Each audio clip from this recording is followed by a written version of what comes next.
റീത്ത,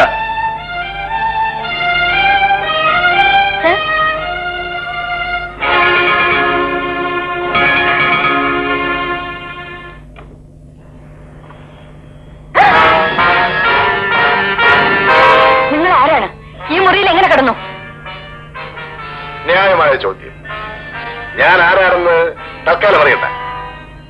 ഏത് പൂട്ടിയ മുറിക്കുള്ളിലും കടക്കാൻ കഴിവുള്ള ആളാണെന്ന് ഇപ്പൊ മനസ്സിലായില്ലേ? അത് മതി. നിങ്ങൾക്ക് എന്ത് വേണം?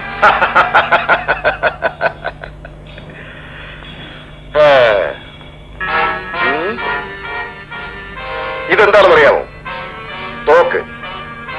പത്രാസുവരെ പോയി വിരട്ടിയിട്ട് വരികയാണല്ലേ?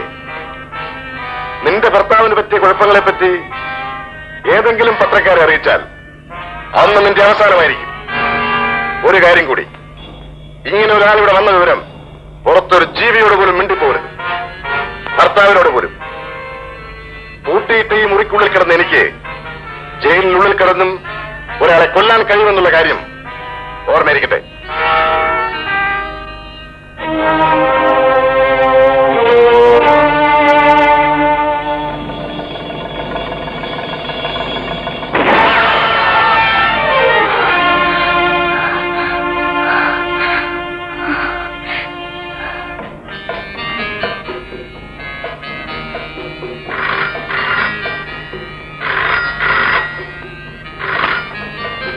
ഹലോ. ഉണ്ടല്ലോ, കൊടുക്കാം സാർ. Call for U.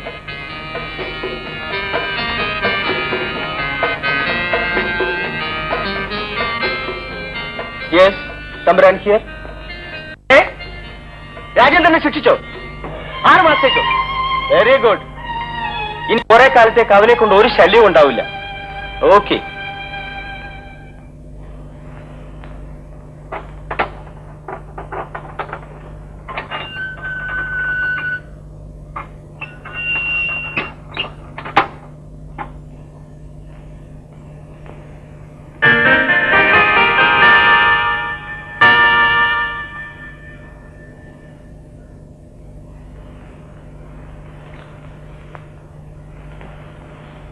കൊലപാതകമോ പിടിച്ചുപറിയോ മോഷണോ?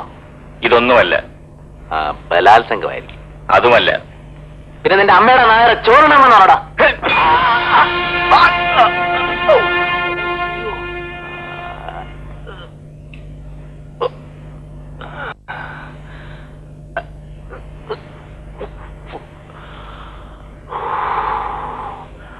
ഊക്കം വെട്ടാശാനെ, സമ്മതിച്ചിരിക്കുന്നു. ആശാൻ ആരായാലും ശരി, ഇന്ന് പോലെ നമ്മുടെ ദോസ്ത്. കൈകൊട്. അയ്യോ, ആ കൈ വേണ്ട.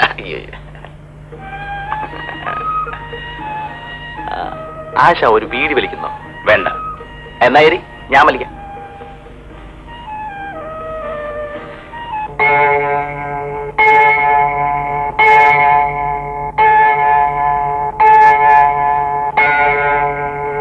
അപ്പോ ഒരു തെറ്റും ചെയ്യാത്ത ആശാനെ അവർ ചതിക്കുകയായിരുന്നു അല്ലേ? അതെ. സാരമില്ല ആശാനെ, 6 മാസം കഴിയുമ്പോ നമുക്കവരെ കാണാമല്ലോ. അന്ന് നമുക്കൊരു കൈ നോക്കാം. ആട്ടെ, ബാബു ഇങ്ങനെ ഇവിടെ വന്നു? ഞാൻ ആസാമിലായിരുന്നു ആശാനെ, ഭാര്യ നാട്ടിലും. വേല ചെയ്ത് കിട്ടിയ കാശ് മുഴുവൻ ഞാൻ അവക്ക് അയച്ചു കൊടുത്തു. ഓണത്തിന് നാട്ടിൽ വന്നപ്പോ അവക്കൊരു അസുഖം. എന്തസുഖം? ഒരു ചെറിയ ഗർഭം. എന്റെ വകയല്ല, അയൽവക്കത്തെ നാരായണന്റെ വക. എന്നിട്ട് നീ എന്ത് ചെയ്തു? എന്തോ ചെയ്യാനാ, ഒറ്റ കുത്ത് ഞാൻ അവളെയും കൊന്നു. എന്നിട്ട് നേരെ പോലീസ് സ്റ്റേഷനിലേക്ക് പോയി. ആട്ടെ, ആശാൻ കല്യാണം കഴിച്ചിട്ടുണ്ടോ? ഉണ്ട്. അവളുടെ കാര്യം ഓർക്കുമ്പോഴാണ് എനിക്ക് വിഷമം. ഒരു വിഷമവും വേണ്ട ആശാനെ. ഇങ്ങോട്ട് നോക്കി. ഈ പെണ്ണെന്ന് പറയുന്ന വർഗത്തെ വിശ്വസിച്ചുകൂടാ. എന്റെ ഭാര്യ അത്രക്കാരിയല്ലടാ. ആശാന്റെ വിശ്വാസം ആശാനെ രക്ഷിക്കട്ടെ. Exercise begin. 1 2 3 4 5. ആശാനെ, 5 മാസം നമ്മൾ ഒരുമിച്ച് ജീവിച്ചു. ഇന്ന് എന്റെ അവധി തീർന്നു. ആശാനെ പിരിഞ്ഞു പോകാൻ എനിക്ക് വിഷമമുണ്ട്. നീ കൂട്ടിനുണ്ടായിരുന്നത് എനിക്കും ഒരു ആശ്വാസമായിരുന്നടാ. 1 മാസം കഴിയുമ്പോൾ ആശാനും പുറത്തു വരാമല്ലോ. നമുക്കിനി കാണാം ആശാനെ. നിനക്ക് നല്ലത് വരട്ടെ. ഞാൻ വരട്ടെ.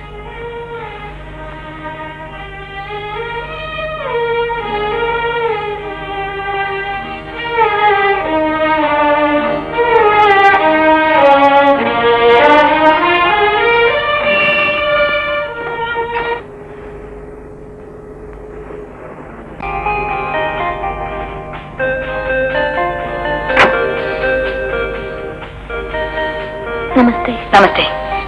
ഒരാഴ്ചയല്ലോ ബീന ഇങ്ങോട്ട് വന്നിട്ട്. സമയം കിട്ടിയില്ല ടീച്ചർ. ടീച്ചർ, ഞാൻ ഈ ചോക്ലേറ്റ് കുട്ടികൾക്ക് കൊടുത്തോട്ടെ? എന്തിനാ അനുവാദം ചോദിക്കുന്നേ? കൊടുത്തോളൂ.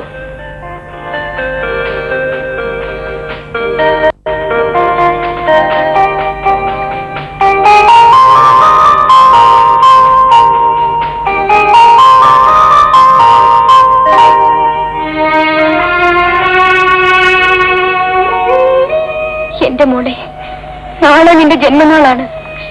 എല്ലാ ഐശ്വര്യങ്ങളുമുള്ള വീട്ടിൽ എന്റെ മകളായിട്ട് വളരാൻ നിനക്ക് ഭാഗ്യമില്ലാതെ പോയി. ഈ അമ്മയ്ക്ക് മാപ്പ് തരും മോളെ. ഇനി മിനി തന്നെ കൂട്ടുകാർ കൊടുത്തോളൂ.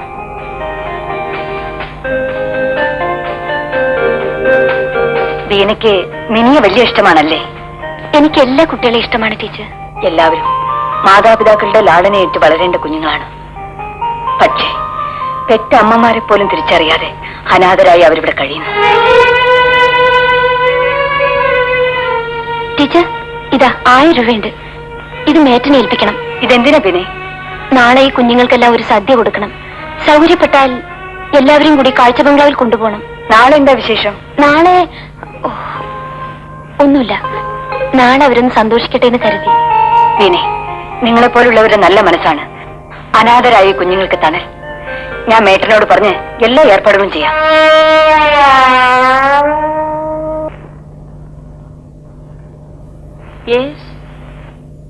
അത് ശരി. ഓക്കെ.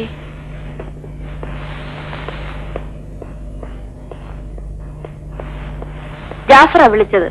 എന്തു പറഞ്ഞു? ബീരാൻ സാഹിബ് ഞെരുക്കത്തിലാണ്. തൽക്കാലം സഹായമൊന്നും പ്രതീക്ഷിക്കേണ്ടെന്ന്. അപ്പൊ അതും അങ്ങനെയായി. എങ്ങനെയെങ്കിലും കുറച്ച് പണം ഉടനെ ഉണ്ടാക്കിയേ പറ്റൂ. മേനോന്റെ പെട്ടിയിൽ ലക്ഷക്കണക്കിന് രൂപ ഇരിപ്പുണ്ടല്ലോ. രജനിക്കൊന്ന് ശ്രമിച്ചുകൂടെ? ചോദിച്ചാൽ തരില്ല. മോഷ്ടിക്കാൻ പറ്റുകയുമില്ല. താക്കോലും വിഴുങ്ങിക്കൊണ്ടാണ് അദ്ദേഹം ഉറങ്ങുന്നത്.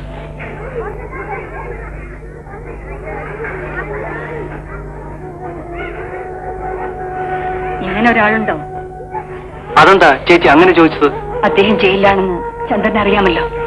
ഒരാപത്ത് വന്നപ്പോൾ ഒന്ന് സഹായിക്കാൻ നിങ്ങൾ ആരും വന്നില്ല. ഞാൻ ജീവിച്ചിരിപ്പുണ്ടോന്ന് പോലും ഇതുവരെ ഒന്നും അന്വേഷിച്ചില്ലല്ലോ. ക്ഷമിക്കണം ചേച്ചി, ഞാനൊരു അപകടത്തിൽപ്പെട്ട് ആശുപത്രിയിലായിരുന്നു.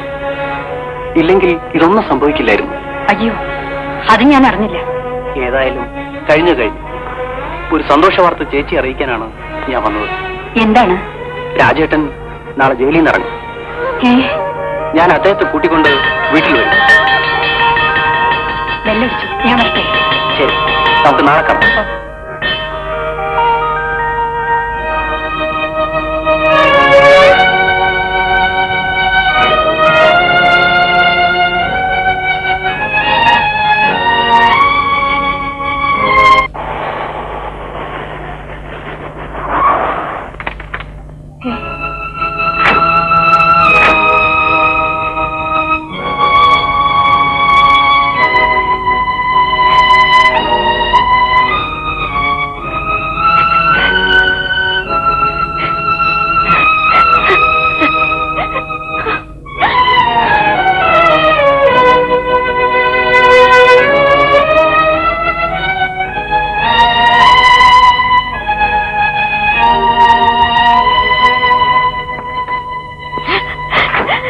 നിർമ്മലേ, കരയാതെ. നമ്മുടെ ജീവിതത്തിലെ മറ്റൊരു അഗ്നിപരീക്ഷ കൂടി കഴിഞ്ഞു. ഇത്ര വലിയ മനസാന്നിധ്യത്തോടെ നീ അത് നേരിട്ടതാണ് എന്റെ വിജയം. കഴിഞ്ഞ 6 മാസങ്ങളായിട്ട് ഞാൻ എങ്ങനെയാ കഴിഞ്ഞെന്നറിയാമോ? ചന്ദ്രൻ എല്ലാ വിവരങ്ങളും എന്നോട് പറഞ്ഞു. ഇനി അങ്ങ് മറ്റെന്തെങ്കിലും ഒരു ജോലി കണ്ടുപിടിക്കണം. ഒരു പത്രപ്രവർത്തകൻ എന്ന നിലയിൽ ഞാൻ എന്റെ കടമ ചെയ്തു. പക്ഷേ പല വലിയ ആളുകളും ചേർന്ന് എന്നെ കുരുക്കിലാക്കി. അവരെ ഭയന്ന് ഞാൻ ഈ ജോലി വേണ്ടെന്ന് വെച്ചാൽ അത് ആണത്വമാണോ? സ്വന്തം രക്ഷയെ കരുതിയാണ് ഞാൻ പറയുന്നത്. യുദ്ധക്കളത്തിൽ വെടിയേറ്റ് വീണിട്ട് എന്റെ കൈപ്പത്തി മാത്രമേ നഷ്ടപ്പെട്ടുള്ളൂ. ഈ ജീവൻ ദൈവം എടുക്കാതിരുന്നത് രാജ്യത്തിന് വേണ്ടി എന്തെങ്കിലും നല്ലത് ചെയ്യാനല്ലെന്ന് ആർക്കറിയാം.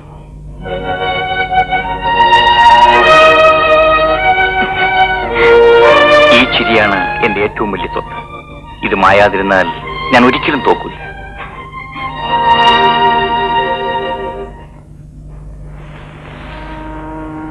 പിന്നെ എന്റെ ചേട്ടൻ വന്നിട്ടുണ്ട്. ആരെ?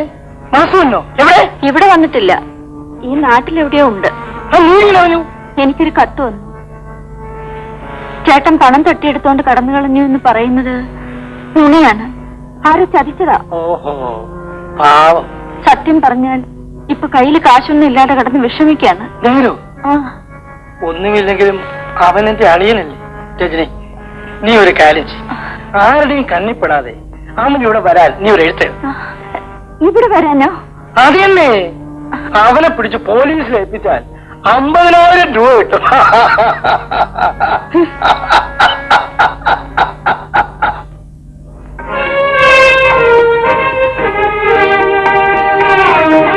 ദേ, എഴുന്നേൽക്കൂ. കാപ്പി. നേരത്തെ എഴുന്നേറ്റ് കുളിച്ചൊരിക്കും. ഇന്നലെ താമസിച്ചല്ലോ ഉറങ്ങിയത്, അതുകൊണ്ട് അല്പം നീട്ടാ. എത്ര മണി മുതൽ ഓർഫനേജിലെ ഡ്യൂട്ടി? കുഞ്ഞുങ്ങളെ നോക്കുന്ന ജോലിയില്ലേ, അതുകൊണ്ട് കുറച്ച് നേരത്തെ പോകും. സന്ധ്യയാകുമോ വരാൻ? 7-7:30 മണിയാവും. ഈ ജോലി വേണ്ടായിരുന്നു. വേണ്ടെന്ന് വെച്ചാ പറ്റുമോ? ഈ ജോലി കിട്ടിയതുകൊണ്ടാണ് 6 മാസം ആരും ബുദ്ധിമുട്ടിപ്പിക്കാതെ കഴിഞ്ഞത്. എന്നിട്ടും വാടിക കുടിശ്ശിയായി. ഈ ബുദ്ധിമുട്ടെല്ലാം മാറും നിർമ്മലേ. എനിക്കൊരു നല്ല ജോലി കിട്ടാതിരിക്കില്ല. കിട്ടുന്നത് വരെ ഞാൻ ഈ ജോലി ചെയ്യട്ടെ. ഒരു വിശ്രമവും ഇല്ലാത്ത ജോലി. എന്നാലും മനസ്സുകൊണ്ട് പ്രസവിക്കാത്തൊരമ്മയാണ് ഞാൻ. ഒരു കുഞ്ഞിന്റെ അല്ല, അനേകം അനാഥ കുഞ്ഞുങ്ങളുടെ. ആ,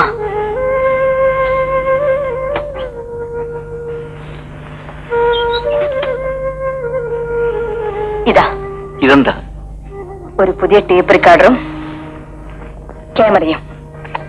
ഇൻഷുറൻസിൽ നിന്ന് ലോൺ കിട്ടി, ആ പണം കൊണ്ട് വാങ്ങിയതാ. ഞാനിനി ഈ ജോലിക്ക് പോകണ്ടെന്നല്ലേ പറഞ്ഞത്? ഞാൻ പറഞ്ഞാലും പോകുമെന്ന് എനിക്കറിയാമല്ലോ.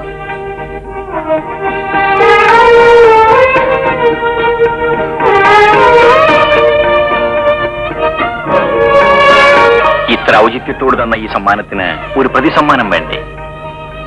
നോ, അത് വിശദമായിട്ട് വൈകിട്ട് തന്നാൽ മതി. എഴുന്നേറ്റ് കുളിച്ചാട്ടെ. കാപ്പിയും പലഹാരവും മേശപ്പുറത്ത് മൂടി വെച്ചിട്ടുണ്ട്, കഴിച്ചിട്ട് പോകാവൂ. വരട്ടെ.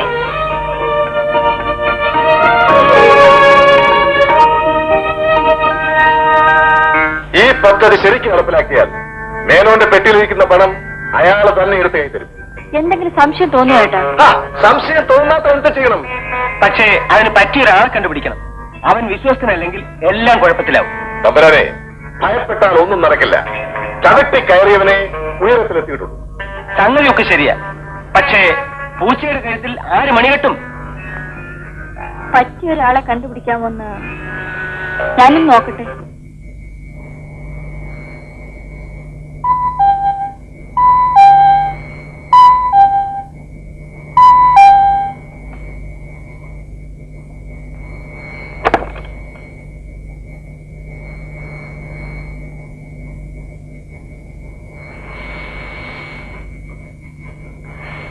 ചോറ് വിളമ്പി വെച്ച് കാത്തിരുന്ന് ഞാനൊന്ന് മയങ്ങിപ്പോയി.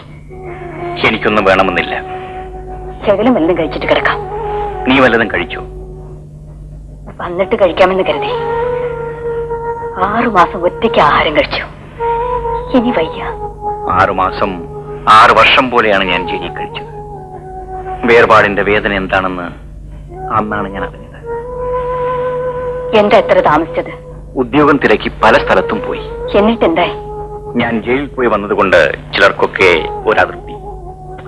സാരമില്ല, 1000 വാതിലുകളിലെ മുട്ടാൻ ഏതെങ്കിലും ഒന്ന് തുറക്കും. നീ ധൈര്യമായിരിക്കുക. ഏതായാലും പോയി കൈ കഴുകിയിട്ട് വരൂ, വല്ലതും കഴിക്കാം.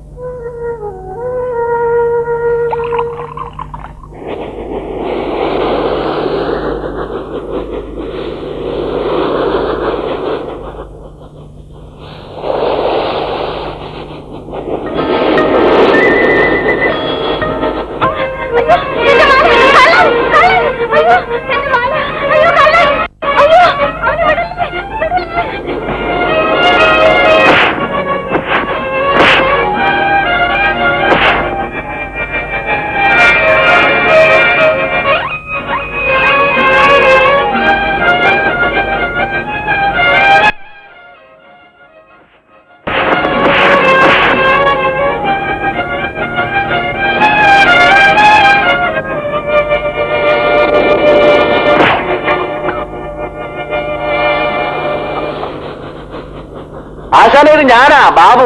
പണ്ട് ആശാനോട് ജയിലുണ്ടായിരുന്നല്ലേ? ആ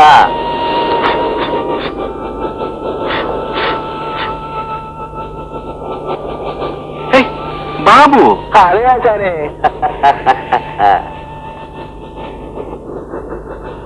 ഇതാ. താങ്ക്സ്. ഇതാ. എന്തിനാ ഇത്? എന്തൊരു സമ്മാനം. നഷ്ടപ്പെട്ട മാല തിരിച്ചു കിട്ടിയതുകൊണ്ട് നിങ്ങൾക്ക് സന്തോഷമായില്ലേ? അത് തന്നെയാ എനിക്കുള്ള സമ്മാനം. ചെയ്ത ഉപകാരത്തിന് ഒരു നന്ദിയായിട്ടെങ്കിലും. കൂലിക്ക് വേണ്ടിയല്ല ഞാനിത് ചെയ്തത്. എന്റെ ആശാനെ അങ്ങനെയൊന്നും വിലക്ക് മേടിക്കാൻ പറ്റില്ല പെങ്ങളെ. പെങ്ങള് വേഗം വീട് പറ്റാൻ നോക്കാം. ഈ ഉപകാരം ഞാൻ ഒരിക്കലും മറക്കില്ല. വരട്ടെ.